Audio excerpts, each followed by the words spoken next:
Les gens parlent de l'histoire de la guerre civile à Perryville, parce que c'est pour ça que nous sommes le plus connus. Mais nous avons été l'une des villes pionnières du Kentucky. Et l'un des premiers pionniers ici s'appelait James Harbison. Il avait une maison qui a été bâtie sur une grotte, qui était à l'origine au centre du fort. James Harbison, son gendre et un autre homme étaient dans les champs, de l'autre côté de la rivière, en train de labourer le maïs. Un groupe d'Indiens est arrivé et les a tués, lui et son gendre. La tête de James a été démembrée et ramenée à sa femme. Elle l'a mise dans une jarre et l'a conservée en espérant qu'un jour, elle retrouverait le reste du corps. Beaucoup d'activités paranormales ici. La tête est enterrée dans le cimetière au sommet de la colline.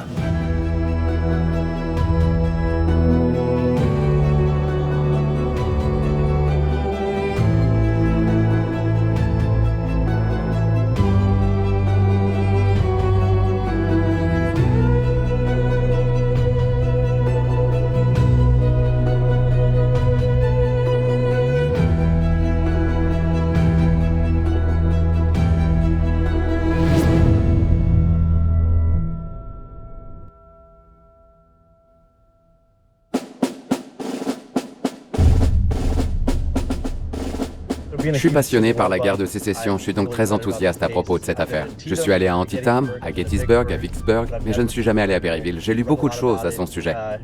Un scénario fou, une bataille folle. Tu peux nous en dire quoi, Malia? T'as complètement raison, ça a été une bataille incroyable. C'est l'une des plus importantes et l'une des dernières batailles à s'être déroulée dans le Kentucky. La plupart des officiers confédérés sont morts au cours de cette bataille. Elle a été si sanglante que la rivière est devenue rouge. Sacrée image. Ce qui m'a semblé vraiment intéressant à propos de cette bataille, c'est que bien qu'elle ait été très sanglante et très meurtrière, seulement 1500 soldats sont morts sur le champ de bataille. Mais au total, plus de 7000 d'entre eux ont succombé à leurs blessures. Oui, je pense que pour moi, ce qui ressort vraiment de cette histoire, c'est que beaucoup de gens pensent à la bataille, n'est-ce pas? Le jour où tout le monde est mort et où tout a changé. Ils vont alors inventer des histoires de fantômes où ils entendent des coups de feu et des tirs, vous voyez? Mais si on y pense, beaucoup d'activités paranormales qu'on a observées dans les lieux hantés sont souvent le reflet d'une histoire ancienne. Dans de nombreux cas, l'activité semble être liée à des personnes qui sont restées longtemps dans un lieu. Des gens qui ont subi des épreuves et qui ont dû les supporter. Pour moi, c'est ça l'histoire de Perryville. Un groupe de soldats a été déplacé et a dû rester ici et reconstruire toute sa vie. La ville a dû être reconstruite. Pour moi, c'est très excitant d'arriver dans cette ville et de parler à ses habitants. D'après ce que vous avez dit tous les deux, il y a un fort élément psychologique dans cette ville. Le fait qu'il s'agisse de la bataille la plus sanglante qui s'est déroulée en un seul jour, que la rivière a coulé à flot. Donc je pense que dans l'esprit des gens, il y a une attente, comme s'il devait se passer quelque chose de surnaturel. Et je pense que c'est aussi une attente de la mythologie des fantômes qui est liée à ce genre d'événement. Pour moi, il s'agit donc d'un domaine où se produisent des événements psychologiques et une hystérie collective. Il ne s'agit pas d'une hystérie de groupe négative, mais de l'environnement entier de cette ville qui embrasse son aspect hanté. Et je pense que cela stimulera les gens, surtout la nuit, s'ils entendent quelque chose d'étrange ou s'il y a un reflet bizarre, à penser qu'ils ont vu un fantôme. Ali, si vous voulez bien vous présenter et nous parler de votre relation et de votre association avec la maison Carrick Parks. Je m'appelle Ali Huff et je suis directrice exécutive du Main Street Perryville. Nous sommes propriétaires de la maison Carrick Parks. Je serais curieuse de savoir, vous qui habitez Perryville, quelle a été votre première impression de la maison Carrick Parks? C'est un bâtiment assez grandiose. De l'extérieur, on se demande ce qui s'est passé ici. Qui a vécu et quelle est l'histoire qui se cache derrière. La première fois que je suis entrée ici, la maison semblait un peu dévastée. Mais le simple fait de connaître les personnes qui ont vécu ici et l'histoire qui s'y est déroulée, c'est vraiment intriguant. C'est la maison que les gens veulent connaître. C'est ici qu'ils veulent venir. C'est ici qu'ils veulent visiter et ils veulent savoir ce qui s'y passe. Et pas seulement les résidents, mais aussi les visiteurs. C'est l'endroit que les gens veulent voir. C'est incroyable. Donc, il s'agit d'une maison qui existe depuis presque 200 ans. C'est un véritable témoignage. J'aimerais vraiment me plonger dans l'histoire, parce que je suis passionnée d'histoire et l'histoire ici est incroyable. La maison est donc achetée par James Carrick. Il est veuf 2 fois. Il est maintenant marié à Harriet, qui était elle-même veuve. Je suis curieuse, que savez-vous de ces personnes? Il s'agissait également d'une famille assez importante qui possédait le magasin General Parks au centre-ville et qui est resté ici pendant des générations, jusque dans les années 70. Et je sais que pendant la bataille d'un jour, et surtout l'année qui a suivi la bataille, les gens qui vivaient ici n'ont pas vraiment pu vivre dans leur maison. En réalité, ils ont pu y vivre, mais elles étaient également habitées par des soldats, des officiers, des médecins. Et je crois que c'est dans cette maison que tous les médecins dormaient, n'est-ce pas? Oui. Et en haut de la rue se trouvait l'un des hôpitaux de campagne. L'une des choses qui m'a le plus frappée, c'est que lorsque cette famille est revenue après la bataille, parce qu'elle avait dû partir, la maison était en bon état, mais ils auraient dit que toutes leurs affaires avaient été fouillées, probablement à la recherche d'argent ou de provisions. Mais ce qui me rend vraiment triste, c'est qu'Harriet aurait été hantée jusqu'à la fin de sa vie parce qu'elle avait vu. Elle a parlé de son retour et qu'il devait enjamber des cadavres. La rivière était rouge de sang. C'est une image terrible. C'est quelque chose que vous ne pouvez pas oublier. Oui. Croyez-vous au paranormal? Pas au début, non. Mais plus on passe de temps dans ces maisons, plus il se passe des choses. Et ces choses, on ne peut pas les expliquer. Avez-vous vécu quelque chose dans cette maison? Il y a des bureaux et des armoires à l'étage. Et figurez-vous que je dois fermer les tiroirs à chaque fois que je viens ici. Les portes semblent s'ouvrir fréquemment, et les tiroirs aussi. Et à chaque fois que je viens, je dois les refermer. C'est beaucoup de travail, mais c'est amusant. L'histoire se déroule ici. Même si beaucoup de bâtiments semblent fermés et tristes, quand on y entre, ce n'est vraiment pas le cas. Ils semblent vivants et prêts à être visités. C'est pourquoi une grande partie de notre travail a consisté à collecter des fonds pour restaurer tous ces lieux, afin que les gens puissent venir et profiter de l'histoire que nous avons tous la chance de vivre. Dans le cadre de votre métier, vous avez vraiment l'occasion de croiser beaucoup de gens. Est-ce qu'il y en a qui avaient des histoires à propos de la maison? Ou des gens viennent-ils vous voir en disant « Oh, avez-vous entendu parler de tel ou tel endroit ?» Ah oui. Il y a des tas d'histoires sur une jeune fille en robe blanche à l'étage aux fenêtres. Les grands-pères, puis leurs fils, et maintenant leurs fils, découvrent qu'ils ont tous la même histoire, qui raconte qu'une jeune fille en robe blanche se trouve à l'étage. On ne sait pas vraiment qui elle est, mais les gens n'en parlent plus vraiment maintenant. En essayant de sauver la maison et ses biens, on voit bien que les gens ne parlent plus d'elle autant. Mais en revanche, des générations parlent d'elle. Et c'est l'une des histoires les plus importantes et récurrentes que nous ayons. On raconte l'histoire d'un médecin qui était ici pendant la guerre de sécession et qui s'est littéralement tué à la tâche. Il y a des lettres entre lui et sa femme où elle le supplie de rentrer à la maison. Et il dit « Je ne peux pas quitter ces hommes ». Il est mort de surmenage dans la maison. Récemment, des personnes ont vu un médecin dans cette pièce. C'est quelque chose de fréquent. Il s'agit d'un cas plus récent dont les gens ont parlé. La pièce où l'on voit le plus souvent la jeune fille est-elle celle où les tiroirs et l'armoire s'ouvrent sans cesse? Oui. Oui, c'est la pièce en haut à droite de la maison, quand vous la regardez. Mais si vous êtes en voiture et que vous conduisez sur la route, vous pouvez la voir regarder par la fenêtre.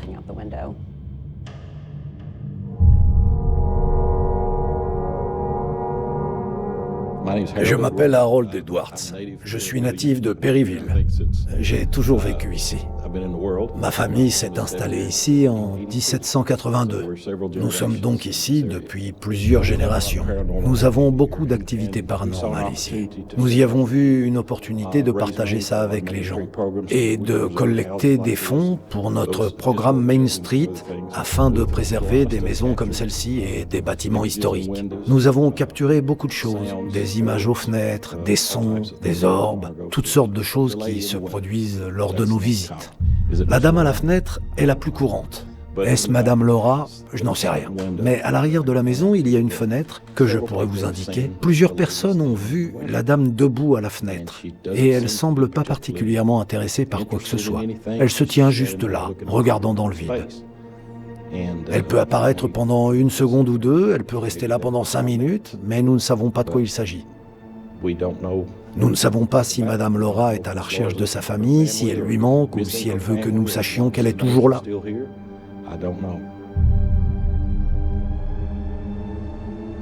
L'une des choses les plus excitantes dans le fait de pouvoir visiter la tombe de Laura, c'est qu'elle est le dernier membre de la famille à avoir vécu dans la maison. Elle y a passé toute sa vie. On dit même qu'elle est morte et née dans le même lit. C'est quelque chose que je n'avais jamais entendu. Et ce qui est vraiment magnifique, c'est qu'il y a des gens qui vivent encore dans la ville et qui l'ont connue. Elle est décédée dans les années 1970. Harold, à qui nous avons parlé, se souvient très bien d'avoir été adolescent et d'avoir pu parler avec elle. On n'a généralement pas l'occasion de visiter un endroit où quelqu'un a vécu toute sa vie dans une seule maison. Et pour être honnête, de nombreux habitants de la ville semblent vraiment croire que la femme qu'ils voient dans la vitrine est Laura. Les gens parlent de l'histoire de la guerre civile à Perryville, parce que c'est pour ça que nous sommes le plus connus. Mais nous avons été l'une des villes pionnières du Kentucky. Et l'un des premiers pionniers ici s'appelait James Harbison. Il avait une maison qui a été bâtie sur une grotte qui était à l'origine au centre du fort.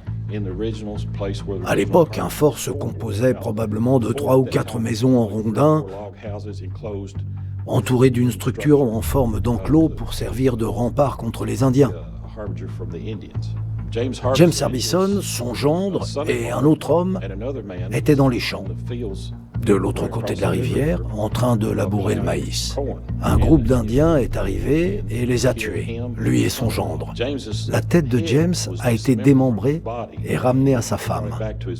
Elle l'a mise dans une jarre et l'a conservée en espérant qu'un jour, elle retrouverait le reste du corps. La tête est enterrée dans le cimetière au sommet de la colline. Le docteur Clore et Kevin prélèvent un échantillon d'eau dans la grotte située sur la propriété. Comme la grotte est recouverte de calcaire, un prétendu conducteur, ils veulent analyser la source d'eau pour y déceler d'éventuelles anomalies. Faites attention à votre tête.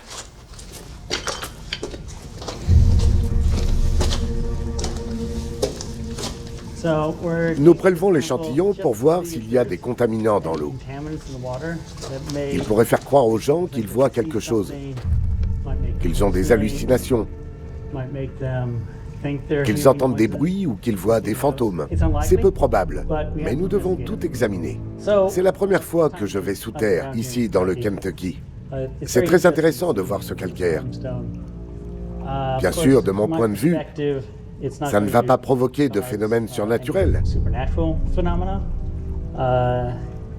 Mais ça pourrait certainement donner du crédit aux idées des gens à ce sujet. Étant donné qu'il y a beaucoup de gisements et tant d'observations, je peux voir comment les gens pourraient faire un parallèle. La question est de savoir combien d'autres endroits sont dépourvus de ce calcaire. J'ai trouvé un morceau de métal pourri intéressant ici. Qui sait s'il a 20 ans ou 100 ans? Il y a probablement beaucoup de choses enfouies dans la terre en rapport avec les gens qui se cachaient dans cette grotte. Kevin et moi sommes donc descendus dans cette grotte qui se trouve à côté de cette maison. Son histoire remonte à bien avant les événements de la guerre civile qui se sont déroulés dans cette ville. Nous avons prélevé un échantillon d'eau dans cette grotte. Certains aspects de cet échantillon étaient très intéressants, car la grotte elle-même ne semblait pas être la source d'eau la plus propre. Mais l'échantillon d'eau que nous avons prélevé visuellement semble parfaitement potable. Nous allons donc effectuer des tests sur cette eau pour voir s'il est possible qu'elle contienne des contaminants susceptibles de provoquer des hallucinations ou des malaises chez les gens qui auraient alors l'impression que les choses sont hantées. Kevin et moi procédons à un balayage EMF dans la pièce où des témoins ont affirmé avoir vu à l'œuvre un médecin de l'époque de la guerre de sécession. C'est flippant ici. C'est vrai? On se sent déstabilisé ici. J'ai mal à la tête depuis que je suis entré. Ouais, je passais par là et je me suis dit, c'est quoi ce bordel? Ça fait bizarre, mec. Là aussi, c'est ouvert. Il fait plus froid ici. Dans chaque pièce où je suis entré, chacune de ces armoires était ouverte. D'accord, ça... Ils se ferment pas? Non, c'est... Ouais, cela ne se ferme pas. Je me sens très mal dans cet endroit. Je n'ai plus d'équilibre. Tu te sens comme ça aussi? Dans cette maison? Dans cette pièce, sans aucun doute. Je lui ai dit que cette petite porte me faisait peur. J'attends juste que quelque chose sorte. Ouais, flippant. Allons voir ce qu'il y a dedans.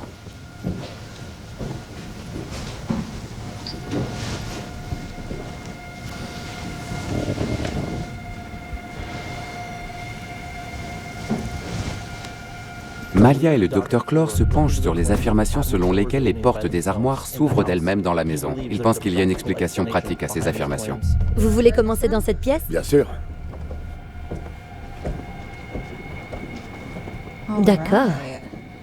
C'est assez coincé. Elle est un peu penchée, donc je pourrais voir s'il y a Si elle n'était pas complètement fermée? s'il y a eu un rebond. Regardez. Ça rebondit. Mais elle a dit qu'ils étaient complètement ouverts et qu'elle devait les fermer à chaque fois qu'elle entrait. C'est fou. C'est bizarre, mec. C'est bizarre ici. S'il y a quelqu'un ici, pourriez-vous venir toucher cette boîte et nous faire savoir que vous êtes là? Nous sommes ici avec respect. Je m'appelle Brandon, voici Kevin. Êtes-vous la personne qui ouvre toujours les placards à l'étage? Si elle s'ouvre, les portes vont se balancer. Oui, c'est sûr.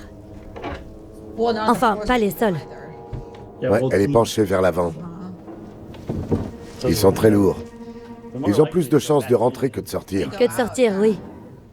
Et elle a dit que chaque fois qu'elle venait ici, ils étaient ouverts. C'est très étrange. C'est étrange. Quelqu'un se moque d'elle, peut-être. Ce qui est intéressant, c'est que ça penche dans l'autre sens. Oh, t'as raison, il penche vers le mur.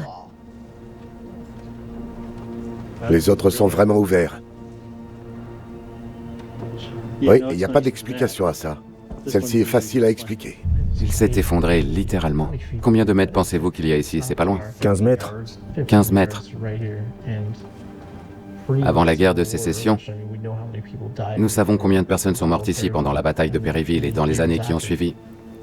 Mais c'était un fort dans les années 1700, n'est-ce pas? Il y a eu beaucoup de morts, beaucoup de meurtres brutaux avec les tribus indigènes qui se trouvaient dans la région et les pionniers.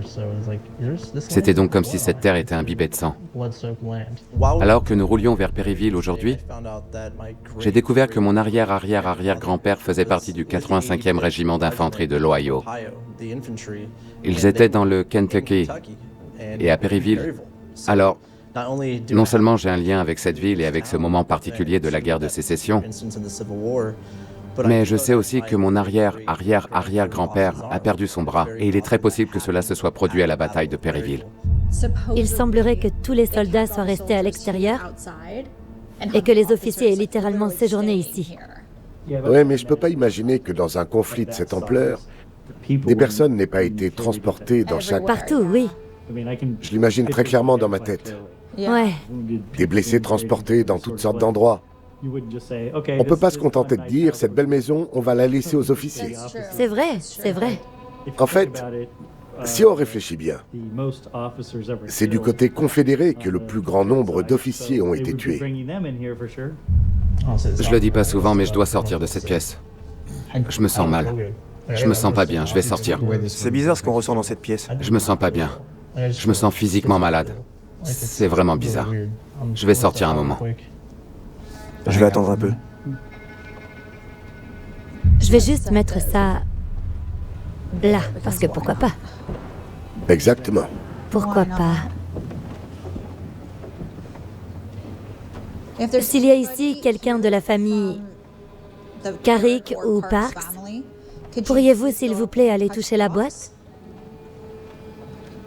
Vous n'avez pas à en avoir peur. Vous n'avez qu'à vous approcher et la toucher. Et nous saurons ainsi que vous êtes là. Très bien. Je vais dans la grotte où se trouvaient Kevin et le Dr. Clore tout à l'heure. D'habitude, je ne fais pas ce genre de choses. J'ai aussi avec moi une GoPro avec vision nocturne et nous allons tout enregistrer. Allons à l'intérieur. Très bien. Voyons voir. On y va. Très bien. Je vais placer le microphone ambisonique juste ici. Et le compteur Tri-Field ici. J'ai jamais fait d'exploration dans une grotte auparavant. Y a quelqu'un ici avec moi? Avec nous? Cette pièce me donne mal à la tête. Il est temps de partir. J'essaierai de revenir plus tard pour voir si la sensation est différente. Le comportement de Kevin s'est sensiblement modifié à ce moment de la nuit, prélude à d'autres événements étranges à venir. Y a-t-il quelque chose qui pourrait se prêter à une analyse scientifique? L'idée d'une hantise résiduelle. Ou quelque chose qui pourrait déclencher une hantise résiduelle. Nous pourrions commencer par les prémices ou les règles.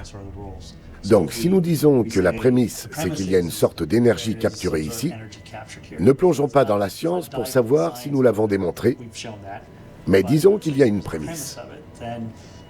Ensuite, si d'autres personnes entrent, la question est de savoir ce qui libère cette énergie. C'est donc possible.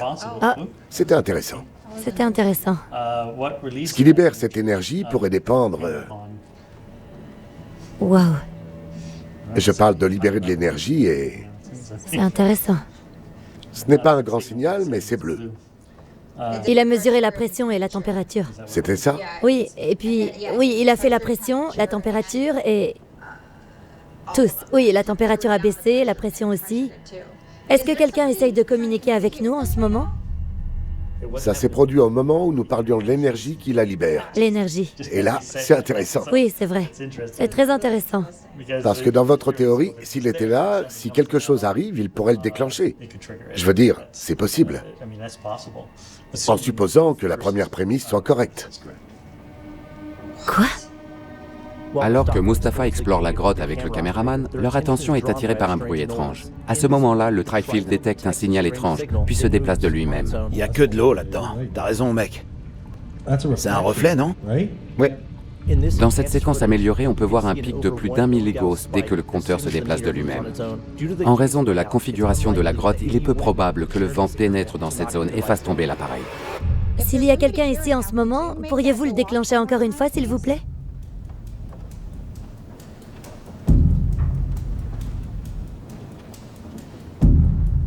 Les trois. Je pense pas l'avoir déjà vu faire les trois. D'accord. Oui. S'agit-il d'un membre de la famille des Parks?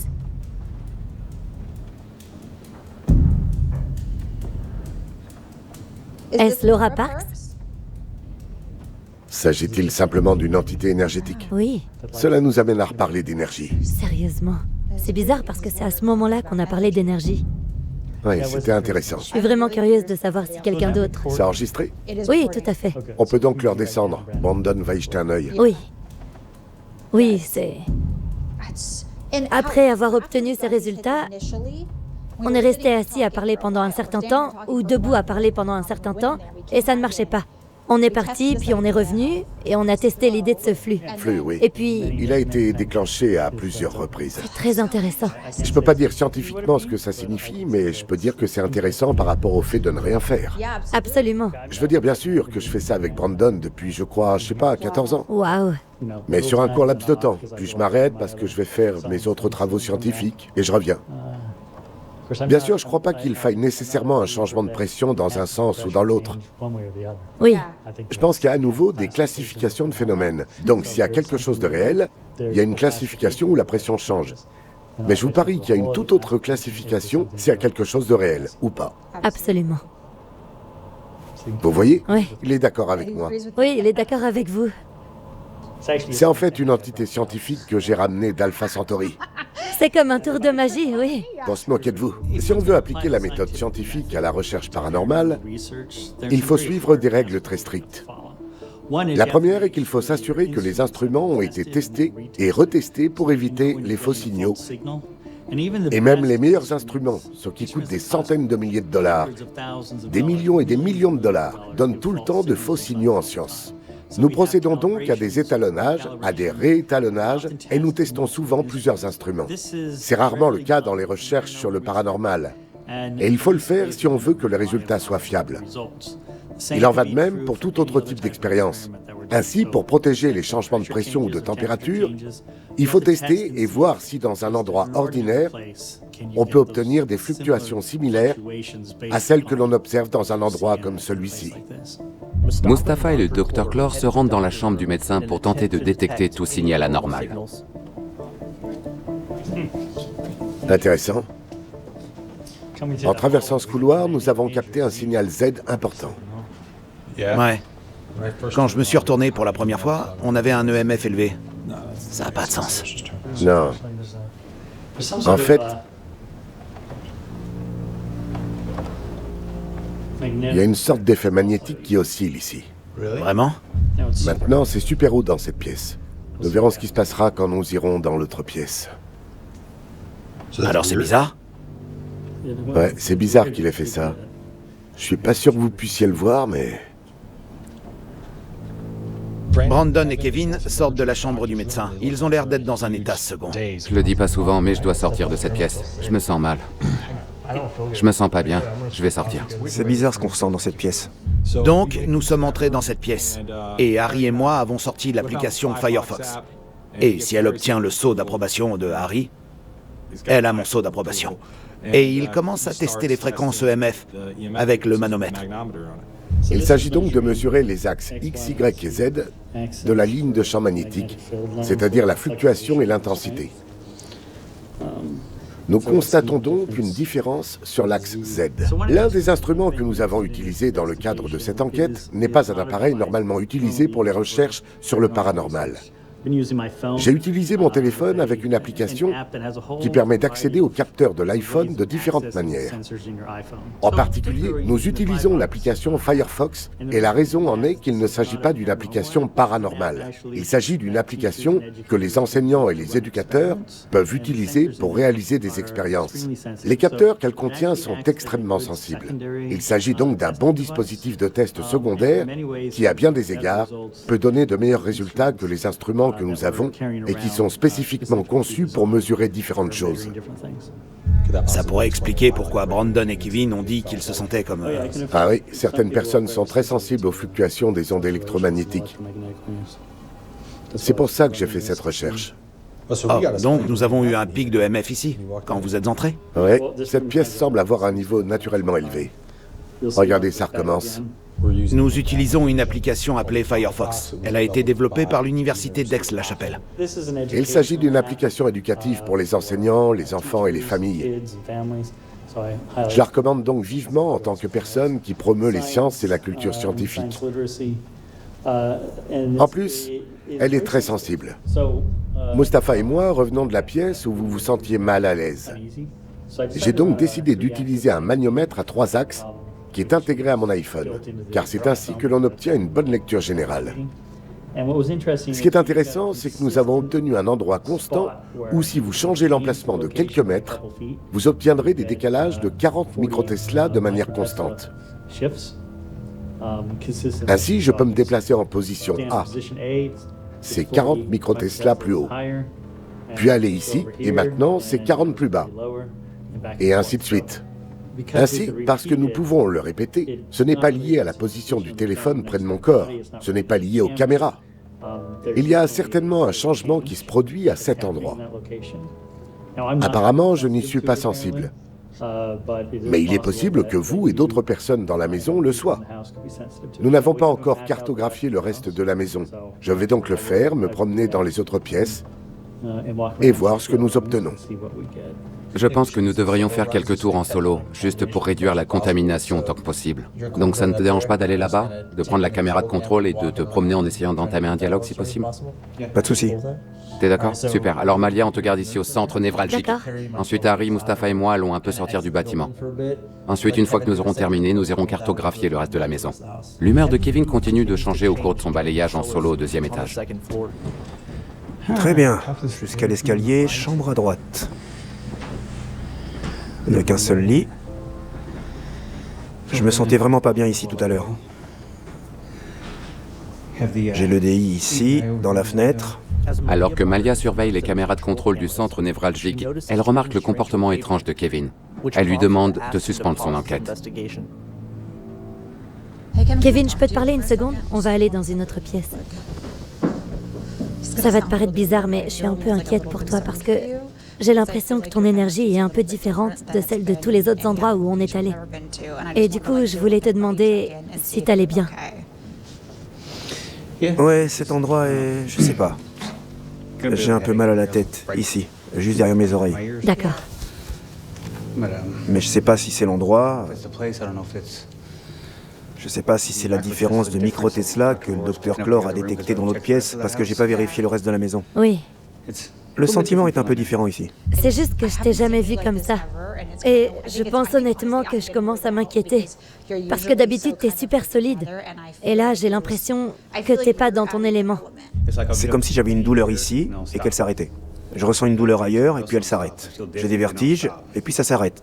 Je sais pas si quelque chose bouge ou ce qu'il y a exactement à cet endroit. Juste là, la pression. Juste ici. Vous voyez ça? Juste ici, il s'est encore déclenché. Oh, la température a baissé. Allons-y. Ouais. Allons-y. Prenez le matériel. Après que Malia a parlé à Kevin, Mustapha et moi commençons à remarquer des changements de pression drastiques à l'étage. Nous nous précipitons dans la zone pour tester l'environnement. Il y a quelqu'un ici? Oh, il y a un truc bizarre ici, mec. Ouais. Et ça... 4.8. Holco est parti. Mec, il a grimpé à 23. Oh, sur le Tri-Field, la pression, la pression. Il est passé à 23. Il y a quelque chose qui se passe là. Bonjour? C'est pas... Nous ne voulons pas. Waouh, 22.7. Vous sentez ça ici? Ouais, des frissons. Donc, on vient d'arriver et le compteur Tri-Field est monté à 23 milligauss, c'est ça? 23. 23 milligauss. Nous avons des changements de pression sur l'EDI au moment même où nous parlons de Kevin. Et nous avons l'impression que la situation est radicalement différente ici. Vous aussi, vous avez la sensation de parler sous l'eau? C'est une chose d'avoir ce pic massif de milligauss sur le Tri-Field. C'est une chose d'avoir des changements de pression en corrélation. Mais c'est une autre chose de ressentir la sensation que j'ai ressentie à ce moment-là. Cela ne se traduit pas sur une caméra. C'est quelque chose que vous ne pouvez qu'essayer d'expliquer. Mais si vous n'avez pas ressenti cela, si vous n'avez pas été dans cette situation, vous ne le comprendrez pas. Il n'a jamais été... Oh, les changements de pression. Il n'a jamais fait ça de toute la nuit. Il n'y a pas d'électricité ici. Il est passé à 23,2. C'est toi qui... Juste là, la pression, j'allais le dire. C'est qui? Vous avez entendu ça? C'est un bruit de pas. Allez-y. Bonjour. Vous êtes dans cette pièce? Il y a un vrai truc là. Il y a quelque chose qui se passe. Quel est le nom de cette femme? Laura. Les gars. On l'a sur la caméra. Ouais. Tu filmes tout le monde? Mec, viens par là. On avait l'impression qu'il se passait quelque chose d'anormal. Dès qu'on a prononcé le nom de Laura Parks, on a commencé à recevoir des coups de pression. Laura, si c'est vous et que vous comprenez ce que nous disons, pouvez-vous s'il vous plaît rallumer l'appareil et les lumières qui clignotaient? Si c'est vous, pouvez-vous le faire encore une fois pour nous, s'il vous plaît? Nous avons entendu des pas. Le champ électromagnétique se déclenche. Pouvez-vous s'il vous plaît faire cela encore une fois, juste pour que nous sachions que c'est vous? C'est réel en ce moment. C'est vraiment en train de se produire. Ce n'est pas une coïncidence. Encore une fois, avoir ces corrélations entre les appareils, avoir ces sensations et ces sentiments de lourdeur, ces sentiments que quelque chose d'autre est dans la pièce avec vous, si vous n'avez pas ressenti cela, si vous n'en avez pas fait l'expérience, il est vraiment difficile d'essayer de l'expliquer. Laura. Juste là, c'est encore là. Juste là. C'est elle. Elle est ici. Nous comprenons que vous êtes là, merci. La maison Carrick Parks, pour ne pas faire dans le film d'horreur, est une maison secrète. Il y a une trappe à l'étage, et en 2011, quelqu'un a soulevé le plancher et y a trouvé un sabre et une baïonnette datant de la guerre de sécession. Quelques aberrations ici, mais après l'avoir posé, il est resté assez élevé, cohérent, et maintenant il diminue. Et maintenant, il s'est arrêté. C'est ça. Alors que nous avions ces changements de pression, ces augmentations ici étaient toutes en corrélation avec les changements de pression que nous avions. Et je me suis pas du tout senti bizarre ici. Mais juste avant, vous avez vu, j'avais comme la chair de poule, donc je sais pas. Plusieurs membres de notre équipe et des enquêteurs ont ressenti divers malaises ainsi que d'autres symptômes. Je le dis pas souvent, mais il faut que je sorte de cette pièce. Je me sens mal. Je me sens pas bien, je vais sortir. C'est bizarre ce qu'on ressent dans cette pièce. Je me sens pas bien, je me sens physiquement malade. C'est vraiment bizarre. Ils ne se sentaient pas bien. Ils avaient une vision floue. Mes yeux sont en train de me tuer. Et c'est vraiment bizarre. J'ai commencé à ressentir une forte pression dans l'œil gauche. Et c'est vraiment bizarre parce que j'ai l'impression que... Vous savez, dans d'autres endroits, j'ai eu des douleurs bizarres dans les mains, les jambes, etc. Ici, j'ai rien eu de tout ça. J'ai pas eu de vertige et d'étourdissement. J'ai eu quelques trucs bizarres à l'étage, mais je sais que c'était que le sol. J'ai l'impression que tout est lié aux yeux pour moi ici. J'avais l'impression que je pouvais pas... Je veux dire, je peux voir. Je peux voir clairement, mais j'ai l'impression que je peux pas faire confiance à ce que je vois. Je me sens donc très... Mes yeux sont extrêmement fatigués. Et pour être honnête, la plupart du temps, je ne me sens pas aussi fatiguée. J'étais même plutôt bien reposée aujourd'hui. Et j'étais assise ici, et vous étiez debout. Je devais carrément me toucher les yeux, tellement ils me faisaient mal. Je n'ai pas ressenti tout ça. Mais je pense que l'explication peut être multiple. Premièrement, la maison est particulièrement froide. Elle agit comme un puits de chaleur très puissant, de sorte qu'il ne semble jamais faire chaud dans cette maison. Les sols de cette maison, même s'ils semblent solides par endroits, sont très inégaux. D'une marche à l'autre, vous basculez d'un côté ou de l'autre, ce qui peut affecter votre oreille et vous donner un sentiment de malaise. Vous donner des maux d'estomac. Et puis dans une pièce, j'ai détecté un changement de 40 microtesla à moins de 50 cm. Intéressant. En traversant ce couloir, nous avons reçu un signal Z important. Alors, c'est bizarre? C'est bizarre qu'il ait fait ça. J'ai pris soin de répéter cette expérience à plusieurs reprises. Nous avons constaté que le résultat était cohérent. Il est donc possible que certains de nos membres soient plus sensibles au changement du champ magnétique qui les entoure et qu'ils soient aidés dans cette sensation de malaise. Je pense donc que ces trois facteurs combinés pourraient expliquer les symptômes. Tout ce qui était là est parti. Ça s'est passé. C'était réel. Ça s'est passé. Ça s'est passé alors que nous n'étions pas dans la pièce. On était en bas, il n'y avait personne à l'étage. Changement de pression. Oui, nous constatons des changements de pression. Je vois rien là-bas. Laura, c'était vous? Il n'y a pas de tracé sur le téléphone. Mais bien sûr, nous sommes dans la pièce maintenant. L'observateur affecte l'expérience, pour ainsi dire. Quand ça s'est déclenché tout à l'heure, il n'y avait personne ici. On était au rez-de-chaussée pendant un certain temps. Maintenant, s'il commence à monter en flèche, nous recevons certainement une sorte de signal. Notre caméraman David commence à présenter certains des symptômes que Kevin et moi avons ressentis dans la salle du médecin plus tôt dans la nuit. Je ne sais pas si c'était une longue journée ou l'épuisement. Ça allait, mais quand je suis entré dans cette pièce, le bas de mon dos a commencé à me faire mal. Comme quoi exactement? Une douleur intense? Oui, des douleurs aiguës.